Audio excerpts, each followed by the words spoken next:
Thank you.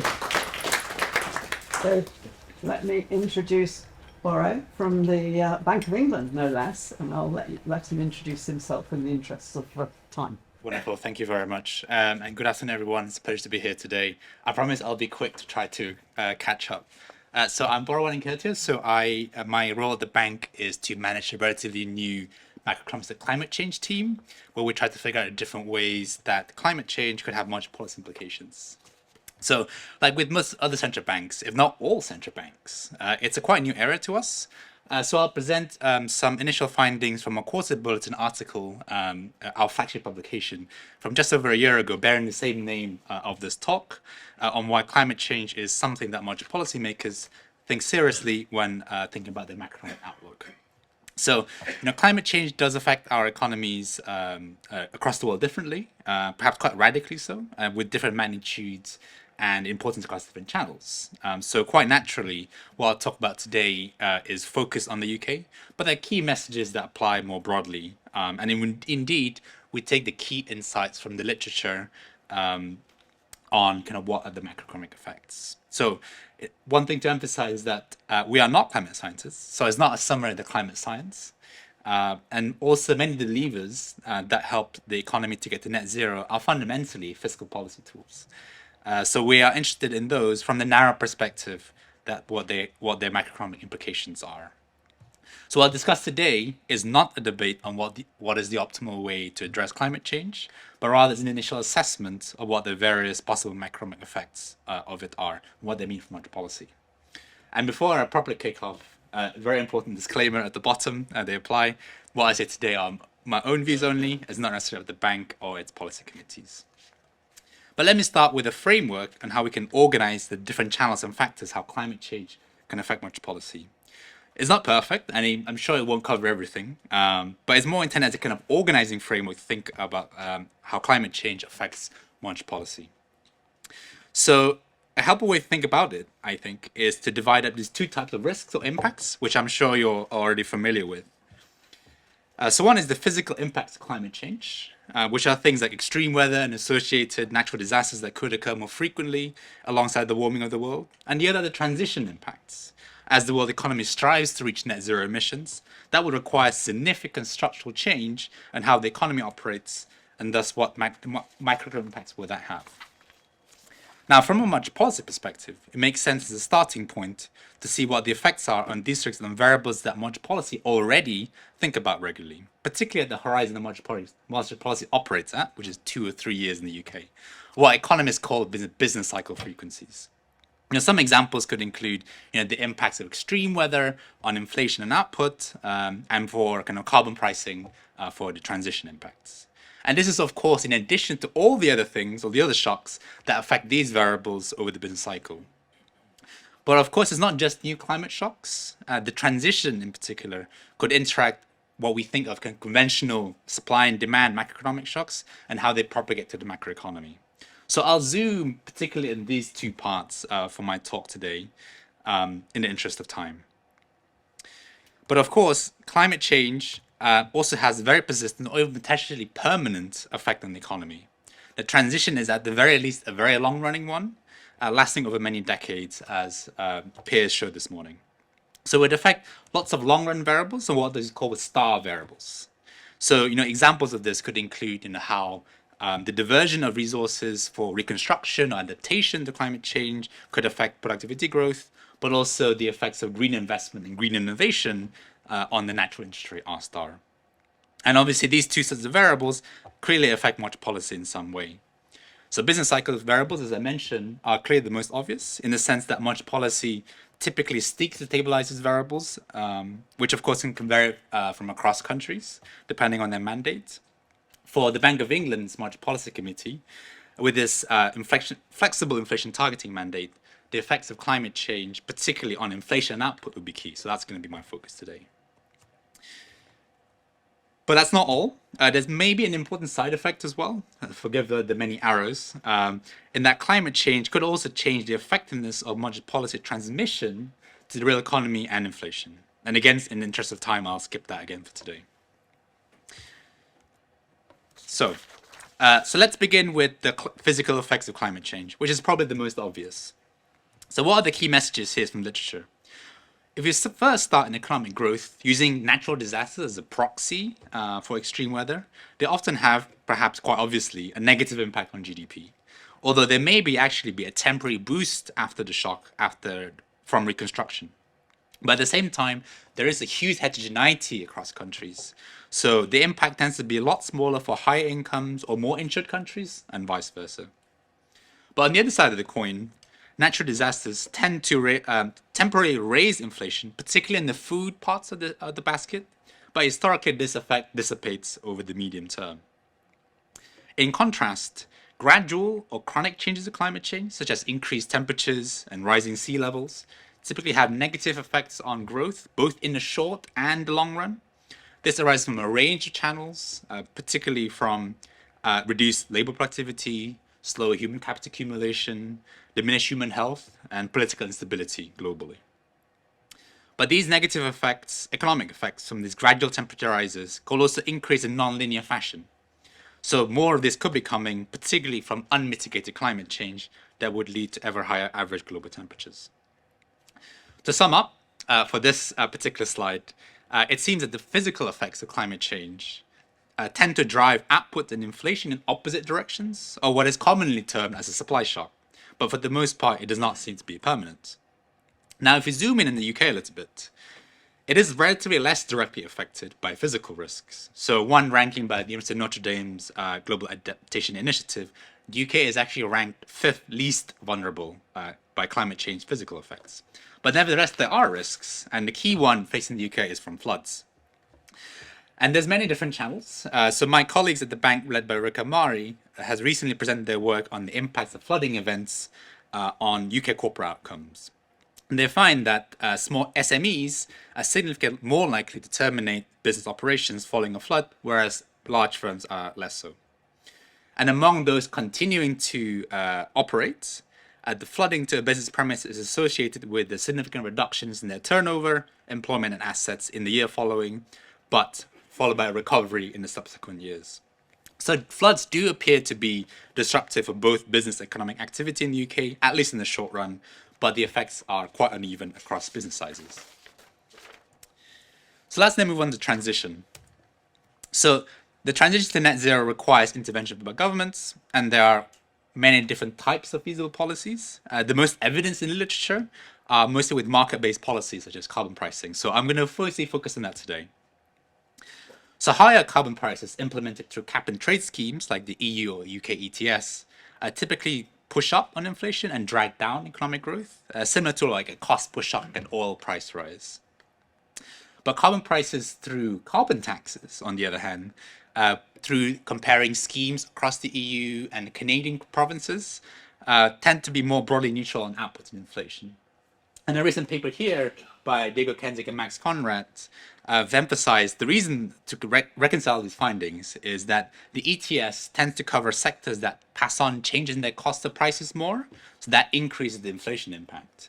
And carbon taxes and the revenues recycled from them tend to be recycled to households hardest hit by the carbon tax, which mitigates these output impacts.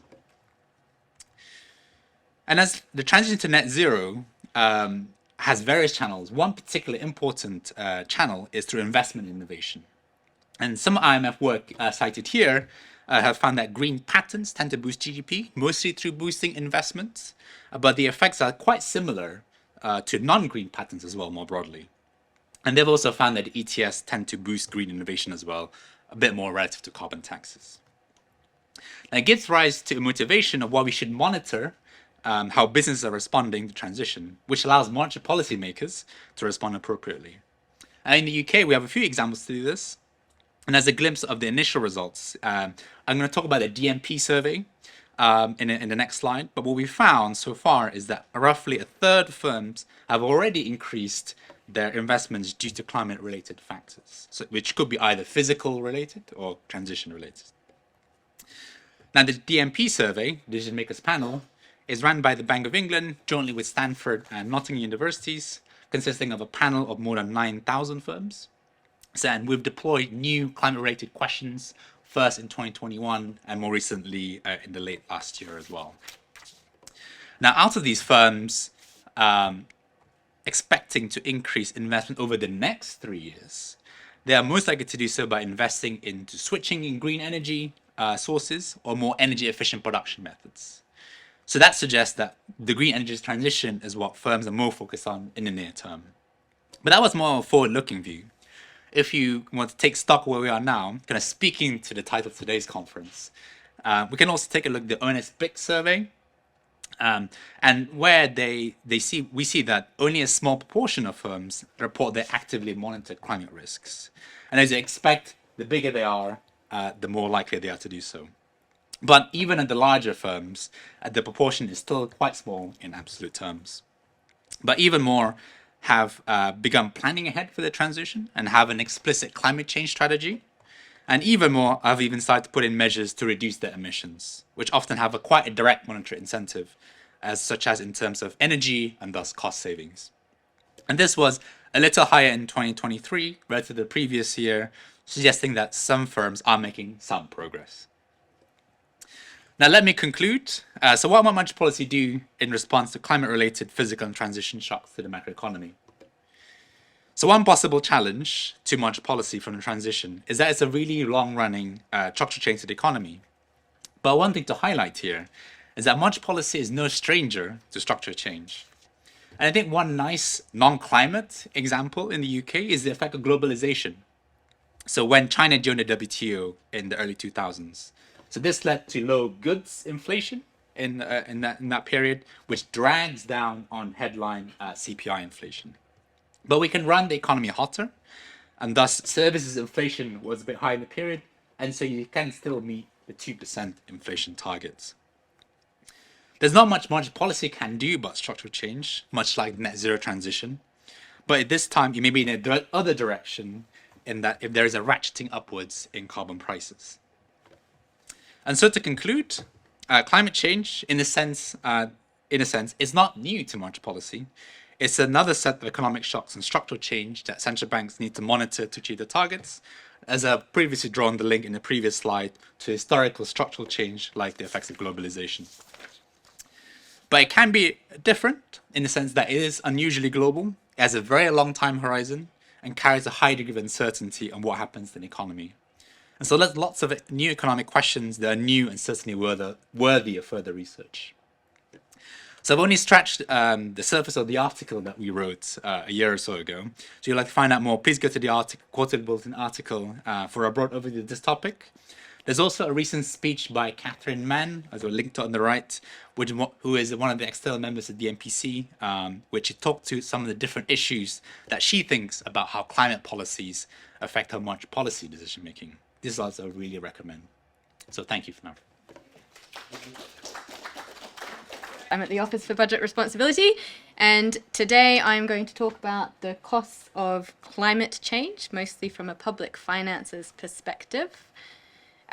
So I guess when we were approached to give a talk, it was kind of posed as the question of, is it better to pay for mitigation now or to pay for climate damage in the future? So sort of, do you borrow now or do you borrow later? And really, I think this is quite a misframing of the question, and it is a debate you often hear in the media, but it's quite wrong, and it's not the question that's currently facing us and other countries.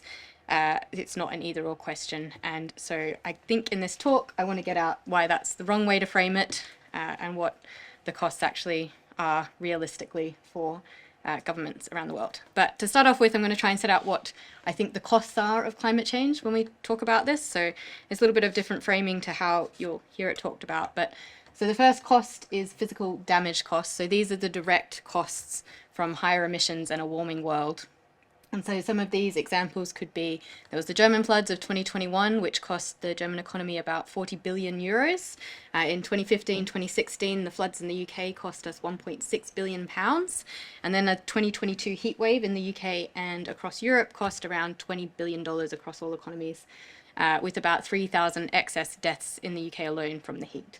So that's sort of what we mean by physical damage costs. And the first thing I want to point out as being really important is it's these really extreme events that are costly to economies and governments fiscally, which means talking about temperature rises, how we normally do is in average temperature rises, is actually really unhelpful for trying to calculate the costs of climate change, because it isn't a smooth rise, it's the volatility, which is where the costs come in with your increasing severe and frequent weather events. Also, somewhat unfortunately, is when people tend to do their macro modelling of climate change costs, they tend to assume inherently in their models that it's quite this smooth temperature rise to whatever the endpoint temperature is. So they're not necessarily that good at capturing what these really costly events would be for us financially or fiscally, which is a bit sad. Right, so that's first cost. Second cost is adaptation. And so adaptation is either, it's sort of got lots of aspects to it, but it's both being able to live better in a warmer world and also trying to prevent the damage from these extreme events when they do occur. And there are a whole host of adaptation measures. It covers all sectors of the economy and society. It's sort of like an endless list of things you can do. But it's sort of, for the large part, we don't really know what we're going to need to adapt to, because it kind of depends on what world we end up in. And there's a couple of elements to this. So we're not going to know what the future is going to be like, both to the extent of warming and exactly what the weather patterns are going to be in the UK with that warming. So the first example for extent, like if you have a small amount of flooding, maybe building flood defences is great, but if you have really severe flooding, it might actually be cheaper to relocate entire towns. So that's sort of the unknown extent for what you're adapting to. And then there's also what type of events are you adapting to. So we might assume we're going to have a warmer, wetter environment in the UK, so we have more floods, but it might be that we end up in 30 years' time and we're actually quite a drier country and drought prone. So that would be a different adaptation scenario. Right, so adaptation. Final one is mitigation. So mitigation is basically the cost of transitioning to a zero carbon economy. And when we talk about mitigation costs, we're really talking about what are the marginal costs of low carbon technologies compared to our fossil fuel alternatives. So how much cheaper or more expensive is the low carbon option? And we tend to find that right now there's quite a lively debate over whether these mitigation costs are a net cost or a net benefit to the economy. So there's been a recent paper come out on this, but regardless of that sort of debate going on, these costs are actually the easiest of the three to calculate. And so this is because we have an endpoint, zero carbon emissions. We have technologies which are currently available to achieve that. We don't know how much the costs are going to fall in the future. We don't know what future technologies are going to be, but we do know what we have available. We know the learning curves, and we know how much fossil fuel alternatives cost. So we can kind of add it up and get a cost for mitigation. Right, trying to cut my talk down. Right, so yes. So then these are our three costs. So we've got physical damage, adaptation, and mitigation. But they're not all separate costs, they're really interlinked. So these first two, physical damage and adaptation, are entirely dependent on how much the world invests in mitigation today. And that includes how much the UK invests, even if we're a small piece of the puzzle. And then the second thing to note is that we're still going to, even if we increase our investment in mitigation today at a global level to get down to net zero, we're still going to have a climate change occurring until we get to net zero emissions. So it's even in a best case scenario and we get to net zero by 2050, we're going to have 25 years of worsening climatic conditions where we're going to have increasing numbers of severe weather events, which we're going to have to pay for. So we're going to be paying for climate change damage as well as mitigation. It's not an either or question. Right, so these are the costs that we're looking at. What we've done in the OBR, so back in 2021, this is quite a few years ago, we tried to assess what the fiscal costs of net zero could be to the UK. And I say it's our Frankenstein's monster. So back then we had no one dedicated to climate change work, so we really reliant on everybody else's work and we stitched it all together. So we have the Bank of England, they had some biennial exploratory scenarios, which is coming off the NGFS scenarios, which the Bank of England was leading at the time. We have Climate Change Committee, 6th Carbon Budget, and they have the whole economy, emissions and cost pathway. And we take the balanced pathway as a mid-range. We apply our own judgments on what's going to happen to cover these costs, and then we add some thoughts on taxes, and we stitch it all together. All right, so you've seen this chart. I have to do a bit of correction. This one on the left, it's not actually an OBR numbers. These are CCC numbers. In the main report, they had them presented as annualized costs, but we've dug through the spreadsheets, and this is just presenting the CCC numbers in in-year costs. So it's actually Climate Change Committee, which is saying it's going to be a net saving for the whole economy. But it is our chart, which we've done in our lovely OBR colours. Anyway, so we took the CCC's numbers, and we went through each sector, and we did a really high-level assessment of what we thought the state was going to have to pay for each of these sectors proportionally. And we had low spending shares, central spending shares, high spending shares, and a delayed scenario spending shares. And sort of at a minimum, we would assume that the state is going to have to pay for all of the assets it owns. So it's going to have to pay for police cars and ambulances and any buildings that it owns. And that's sort of our low scenario. Central scenario, we assume it's going to help subsidise the private sector a little bit. And what you see on the right is these green bars are buildings. So we think that the biggest fiscal expenditure cost for the UK is going to be in decarbonising buildings. This is both because sort of the sheer scale and complexity of getting off the gas, getting insulation in, we just think that's really costly. We've gone through a similar process in the past, so in the 60s and 70s, the government shifted us all onto central gas heating, and it was a huge operation, but it was basically fully state-led and paid for. And this is a little bit different, but kind of a similar problem. So we think the state's probably going to have to pay some degree towards most people's homes to get us over the line. Right. Oh yeah, I was going to say in buildings, we are seeing already an outturn in a few years. So we've had quite a lot of government policy on trying to get heat pumps and insulation into houses. The latest one we're on is boiler upgrade scheme, where you can get £7,500 to get a heat pump into your home. So it is already proving to be the fiscally expensive sector, as we'd assumed. So no changes there on our thoughts. Then we go on to tax, the other side of the fiscal equation. So the first thing we do is we assumed beyond our forecast horizon. So forecast horizon is like our medium term forecast, which is coming out in 6 days' time, our new one.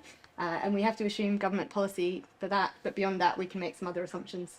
So we assumed the government would put in a little bit of extra carbon tax, and this is in line with the bank's early action scenario that we've picked off. So that's the yellow is the increased carbon tax revenues. You see they drop off as we decarbonise and have less emissions to tax. And then the green is lost revenue, and that is mostly fuel duty. Almost all of that green is fuel duty, but a little bit is vehicle excise duty and air passenger duty. Vehicle excise duty, the government has addressed a little bit, so this is now a bit lower. So from 2025, EVs are now going to have to pay VED. So that's improved it a little bit, but not much. And if you added up all the amount of revenue lost on fuel duty, it exceeds the amount of money that we assumed they would have to spend in the slide we just went through. So it actually, in our work, we think the most expensive thing of net zero is lost fuel duty revenue if the government doesn't replace it somehow. On the right is a bit of a side piece. So last year we did a working paper looking at more detail into how emissions link to our tax bases. Basically 75% of the country's emissions have a link to a tax base, so we've got potentially fiscal levers for a lot of the emissions to try and alter them if we wish. But also on the other flip side is it's worth about £50 billion of receipts a year from emissions, so there's potentially a lot of money lost. Right, so we stitch it all together, so our fiscal bits, add it to the bank's scenarios to get how much is net zero going to cost the UK out to 2050. So our central balanced pathway is sort of this one on the right, and we say it's going to cost about 20% net debt to GDP by 2050. And to put that into context, that's only about 1.5 times the cost of the pandemic, except rather than being concentrated in 1 year like the pandemic was, it's spread out of over 30 years. So these costs, they might look big, but they're not that big. They're big, but they're not exceptionally large. They're something, compared to what we've dealt with, pandemic, energy crisis, that's already more than what we would think net zero would cost. Right? But then we also looked at some other scenarios, because the government's not set on any path yet. And so I think the two interesting ones, so you've got this guy, and that's if we replaced fuel duty with a like-for-like tax. So if you had some type of road tax, hypothetically, as well as adding on your carbon tax, then essentially net zero could cost public finances nothing if you were to go down a tax route instead of a borrowing route. And then right on the very far end is a delayed action scenario, and that basically doubles the cost of net zero to public finances, and that's a combination of the bank's delayed scenario having a smaller economy, that we assumed that the expenditure would have to double because it's a shorter time frame to decarbonise, so we think the government would have to pay a little bit more to get us over the line, and then there's a resultant increase in our stock of debt interest repayments due, so that just really balloons out. Okay.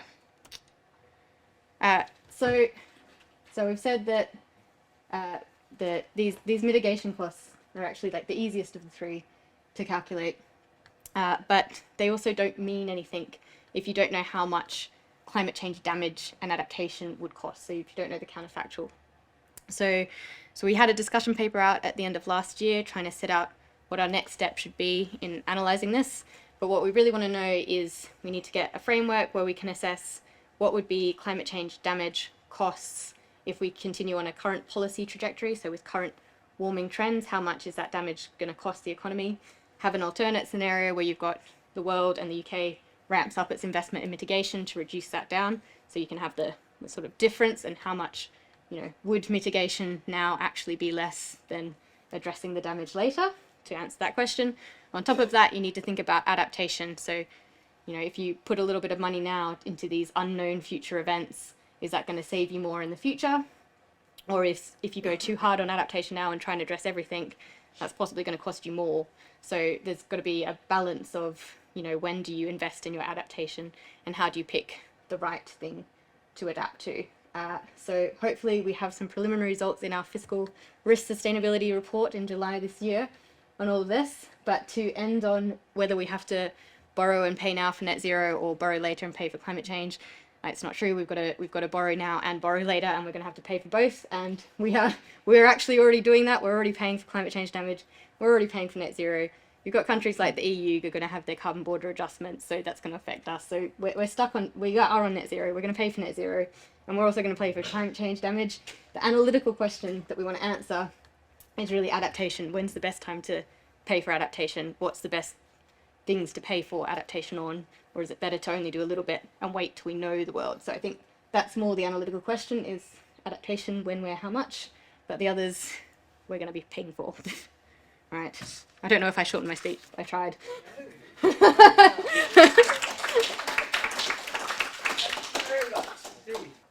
Hello, good afternoon. I'm Sean Richards. You haven't walked in, by the way, to one of the inflation seminars today, but you'll find that there are some links to that, and I'll be referring to prices. And actually, my next two slides relate to inflation. I've just linked to, because I was listening to Bob's speech earlier while he was doing that. I had a look at a thing, and this was a telegraph. In city terms, it's called the Tory graph, by the way, not the telegraph.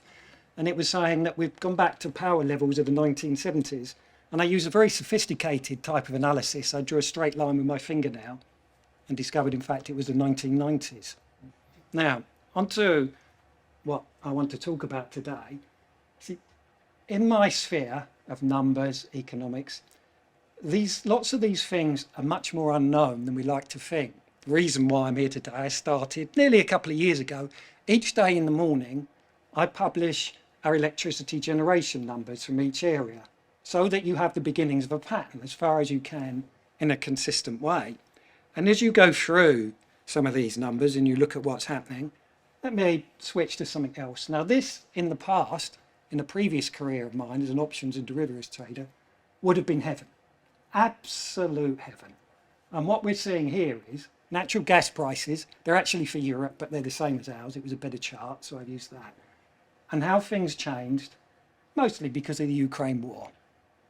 But now if you start bringing that back to the subjects of what people have been discussing today, how do you plan ahead from that?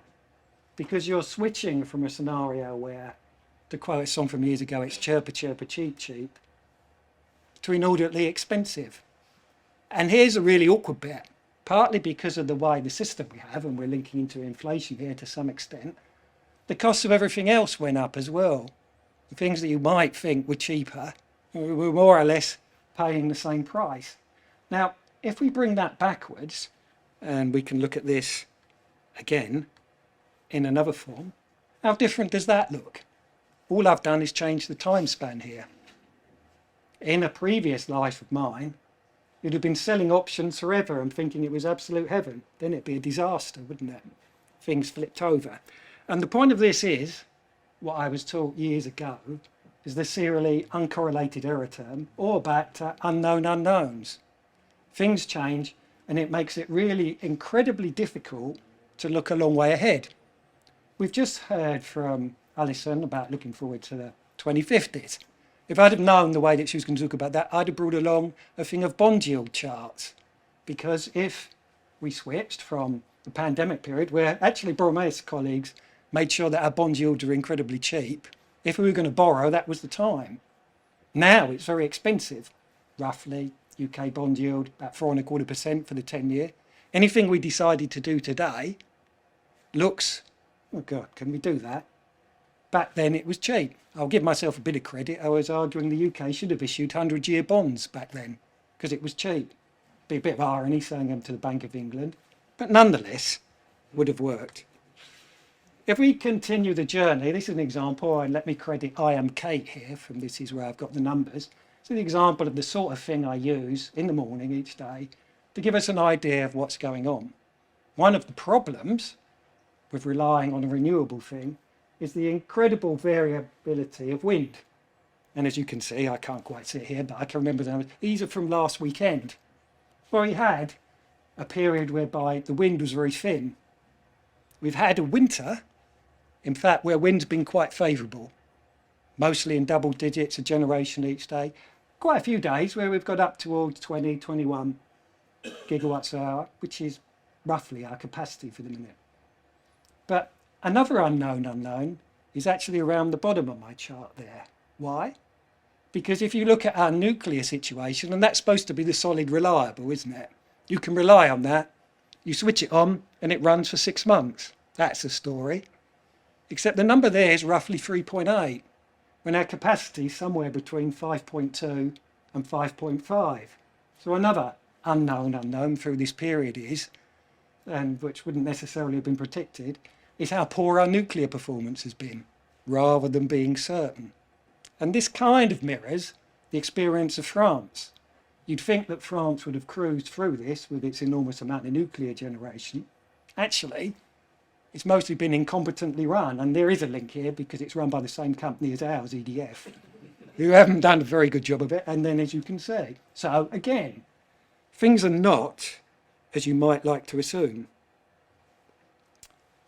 I'm a fan of the Lords Economic Committee, partly because they've taken some of my work, but more than that, they actually try to do some actual inquiries. And here's some more numbers here. Now, as Dieter Helm did various reports before, this is from earlier this month.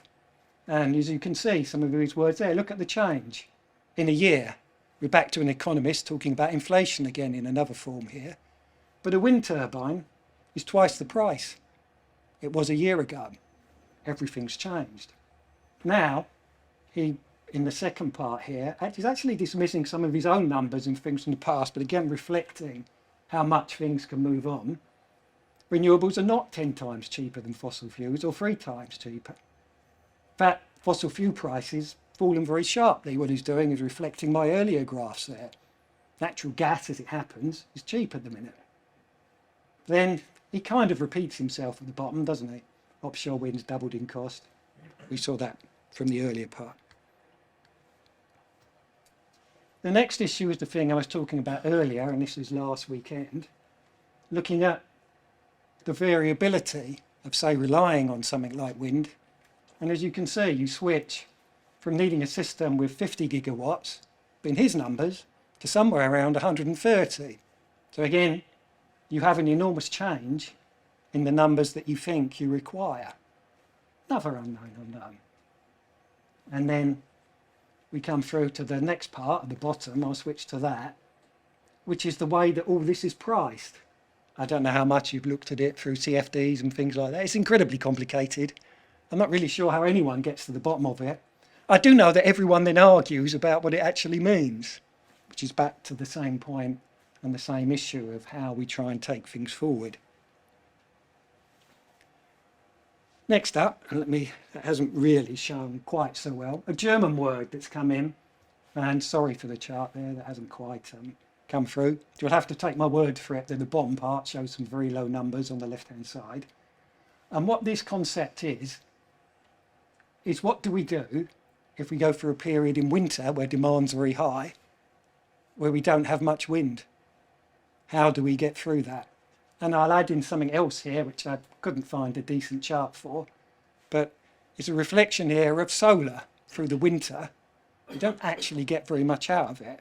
And of course, you get it worst at the times you most want it. Morning peak, evening peak. And I'll finish, and I'll go back to the words of the Dieter Hellman. This is back, and again, to a type of economics here. But if we really wanted to get to net zero, look at all the indices that we'd have to scrap. Fertiliser, aluminium, steel, petrochemical. And this is all then gets quite complicated because we probably then import it from someone else who maybe does it worse than we do. So again, there's a lot of arguments and different numbers about how this works.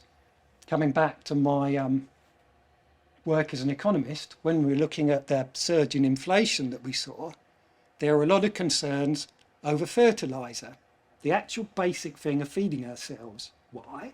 Well, because agriculture relies on it, modern agriculture anyway. And we were facing such enormous price rises for a short period that it looked completely uneconomic. Even if you made it, no one could afford it. So hopefully, I've left you a lot more uncertain than when I started. And it was a pleasure, by the way.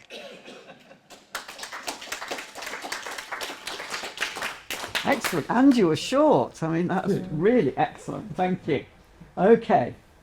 Okay. I just love unknown unknowns. I'm a mathematical statistician by background. Okay. Can you speak up a bit? Sorry.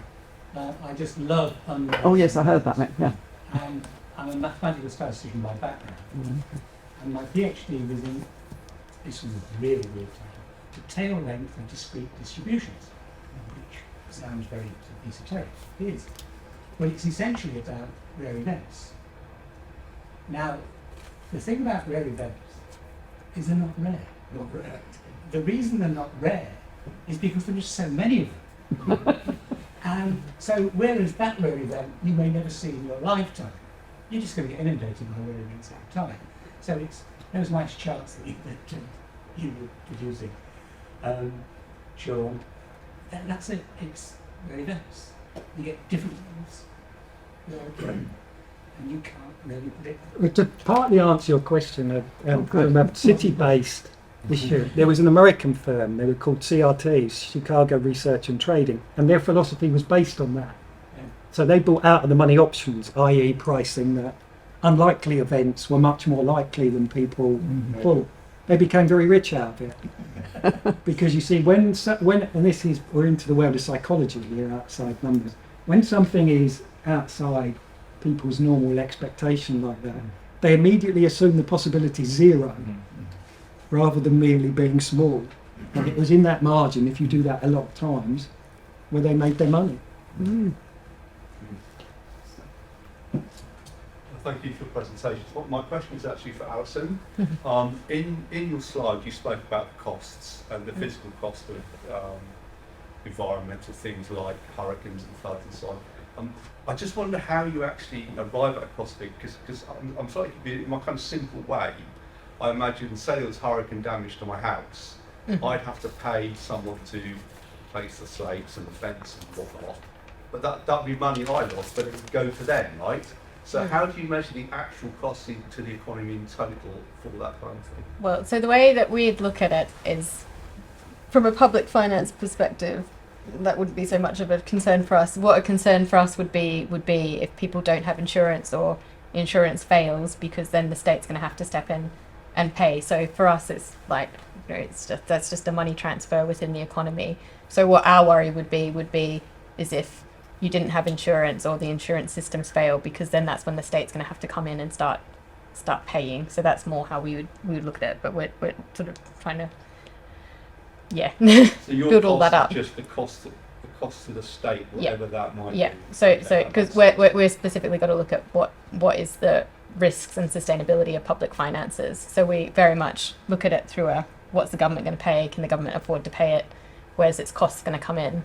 And so I think like this is the problem with doing all this climate change work. We know that there's going to be costs, and we like with the unknown unknowns. We know there's going to be bad things happening, but we don't know what bad things. Are we suddenly going to get hurricanes because we won't be insured against that? So we would have to pay huge amounts of money, or are we going to get events that we're sort of prepared for and insured against? So that would be less money. So that's our challenge: is how do you get that in right? And adaptation, like you could spend a lot of money trying to prevent damage from something which you think is likely, but then something unlikely could have happen, and you've not prepared at all. So then you're going to get this unknown cost. So that's this is the problem and the question, and why it's so much harder than mitigation. Like that's easy. You've just got to reduce emissions, but all these climate change costs that's much harder to calculate because they are unknown.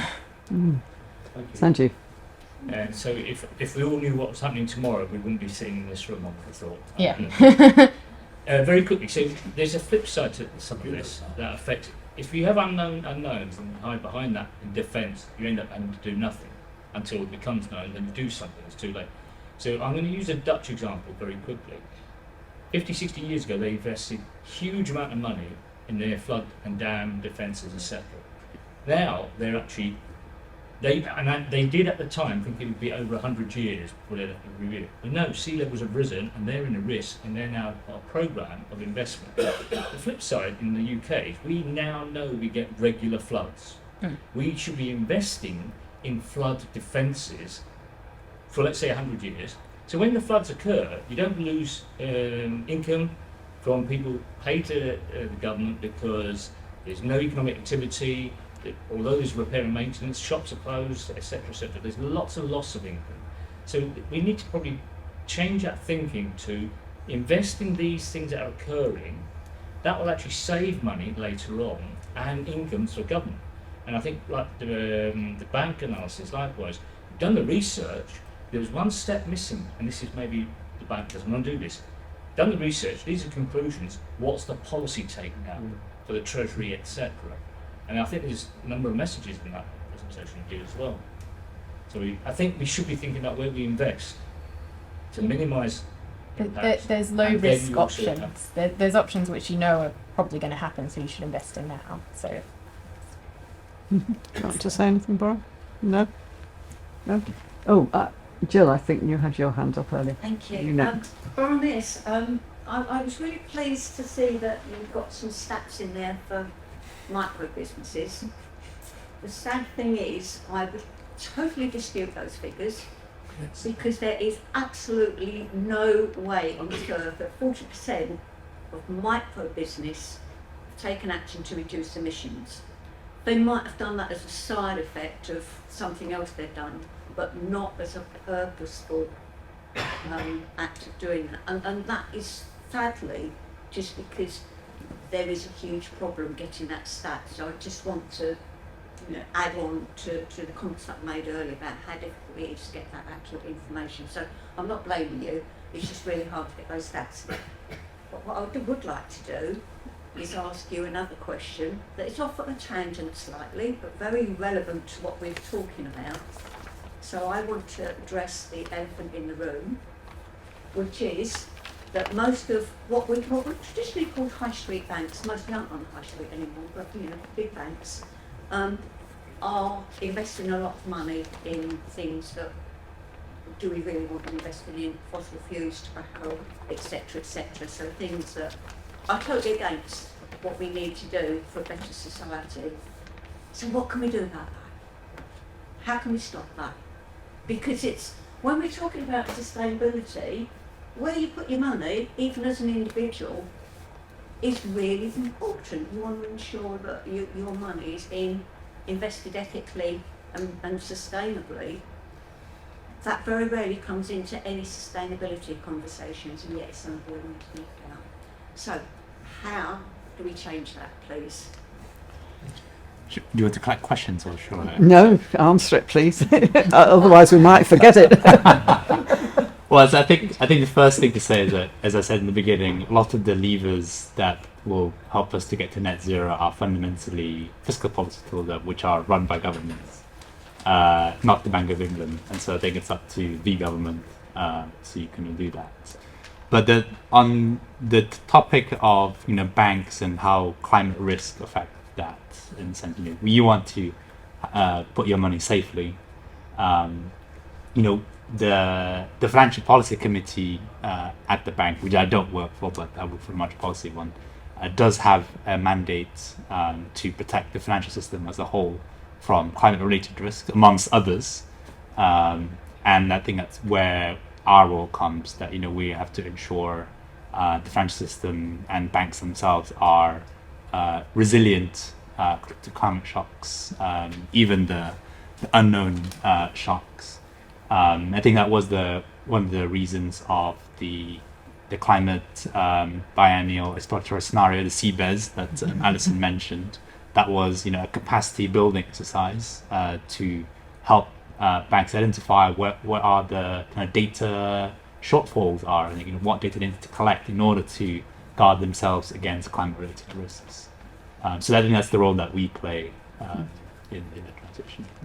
Anybody else want to? I'll add one bit to that, which is if you look internationally, I cover a lot because I work for the Bank of Japan. The Bank of Japan actually does do that. For those of you unaware, Bank of Japan's bought an enormous amount of the Japanese stock market. One of its more recent changes is that it buys in this sort of arena. In a move among central banks, this sort of thing's popular. So the Bank of Japan, being more, if you like, almost communist in its structure, is actually buying them. But from, say, your own point of view, if you believe it, you should invest that way. In which case it'll make others, well, not necessarily other people, but it'll get investment firms heading in that sort of direction. Yeah, a question for both of the first two views, I think, Aramis and Alison. And it's the way in which you formulate your models, and I think it does apply to both of you, but particularly to the first two, which is, are you treating climate change as an exogenous event? Because to me it isn't. It is, not only does it affect policy, but is affected by fiscal policy. And to what extent are you recognising in your models? And this was an issue that came up this morning, that if we change subsidy policies, for example, then that will have an effect on climate change. And it wasn't clear to me, I may have misunderstood, wasn't clear to me to what extent that's reflected in the way you're thinking about your models. Well, I guess so. In the work that we have done, no, we're a little bit policy agnostic. So we're not allowed to look at alternate policy per se. So for anything within our medium term forecast, we have to assume whatever government announced policy is government announced policy. So we, in that sense, we take in the policy into our models, and then beyond that, we just made really broad assumptions on what general policy could be. But it's not. We didn't link our first work to climate change itself. Like, we were really just looking at transitioning from fossil fuel to net zero. We didn't look at climate at all. It's more of a long-term work stream which we're trying to set up to try and get climate into a baseline scenario, because it's just not in any baseline projections what the impact of climate change is going to be, because we don't know. But so that is, so Really no, not really, I guess is the answer. We don't. really difficult. Yeah. Gosh. And at the Bank of England? And I think for us, I think it's when a distinction between macro policies and particularly fiscal monetary policies are important. With monetary policy, as I said, I keep repeating that fiscal policy is where the mitigation kind of kicks in, whereas monetary policy, we respond to the shocks as they come. And what we try to do is understand the mechanisms and how we should monitor the shocks in order to meet our mandate, which is price stability and monetary stability. And so that's kind of where, how we are guided in terms of the work that we do. Because if I could just follow up, I mean, the Climate Change Committee doesn't take account of these kinds of issues at all. perhaps you're not. I mean, I suppose the question is anybody really thinking slightly along the lines that I described of the way in which these things interact more than perhaps has been considered? I guess I'll just quickly add to my previous answer that, as Alison highlighted, the Bank of England is one of the founding members of the Network for the Greening Financial System, the NGFS. So it's a consortium of now more than 100 central banks and financial regulators across the world.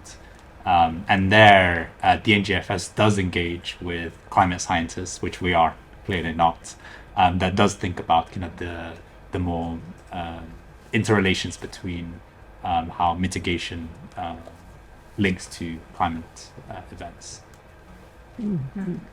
I guess the other challenge is for mitigation policy. We look at that through what we're doing in the UK, but then how that affects the climate. You need to know what the entire world's mitigation policy is. So, like for us, it's important that we mitigate, but it's not really going to have an impact. So it's a much harder thing to do because you need to know what everyone else is doing. Thank you very much for your presentation. Really interesting, and just to see the different type of analysis that are undergoing there. But one thought that I have as you talk through this is that a lot of our kind of existing thinking is quite, I guess, defensive in the sense that we're very much thinking of, oh, this is the risk that is happening, and what can the UK do to mitigate a lot of this risk or like the potential damages that is going to happen to us. And what I'm not seeing as much is actually there's like a lot of opportunities that can come from actually taking very proactive action in order to mitigate kind of this, but actually, being seen as a leader in this field of mitigating net zero, kind of reaching our target sooner, attracting kind of more investment in the UK. This is one of the biggest kind of area that investors is working on in multiple countries, and actually being seen as kind of a stable economy, having an active or proactive policy in this area. So I wonder, just kind of in your work, have you come across any sort of like international comparison of what other countries, for example, like the US, that is kind of being a lot more proactive, and kind of anything that we could learn from them in that area? Not necessarily so much an international comparison. So there was a recent paper. So I think I tried to mention that there is debate over whether net zero is a net cost or a net benefit to the economy. And there's a recent paper, I think Dimitri Zengalis and Lord Stern, which are trying to say that actually it's a really big boost to the economy and we should be doing it because it's, a net. I think that there are so many.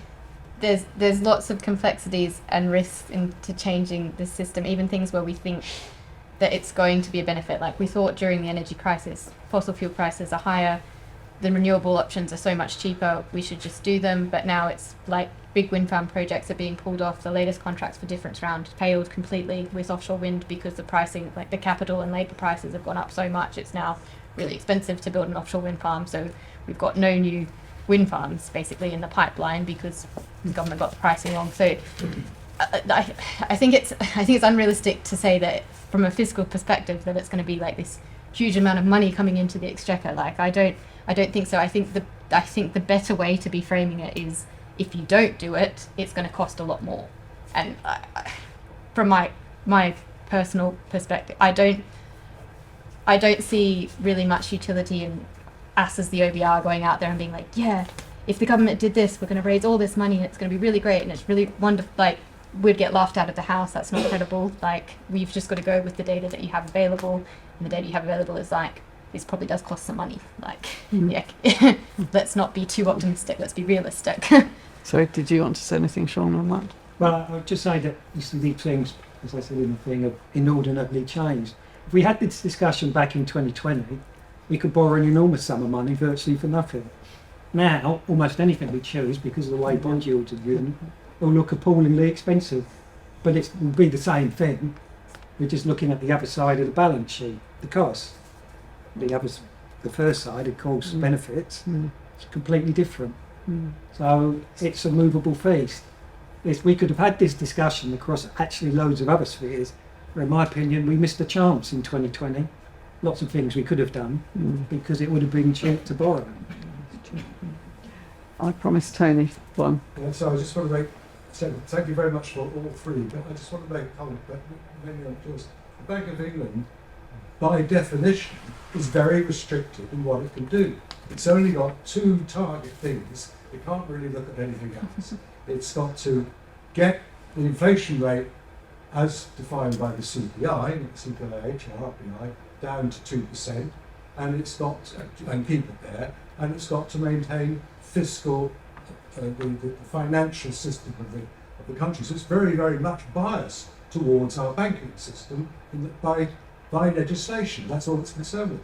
In the United States, the federal bank is also concerned with the economic consequences of all that. So it has inflation as a target, but it also has, I think it's directly an unemployment rate or something associated with the GDP. So it's got a wider target, a wider scope. The Bank of England is extremely restricted. That's why it doesn't necessarily behave in the best interests of you and I.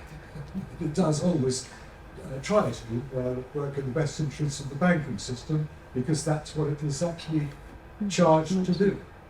To save Barney's bit of embarrassment, I'll answer you. Actually, things changed in 2013, Tony, because George Osborne did change the mandate.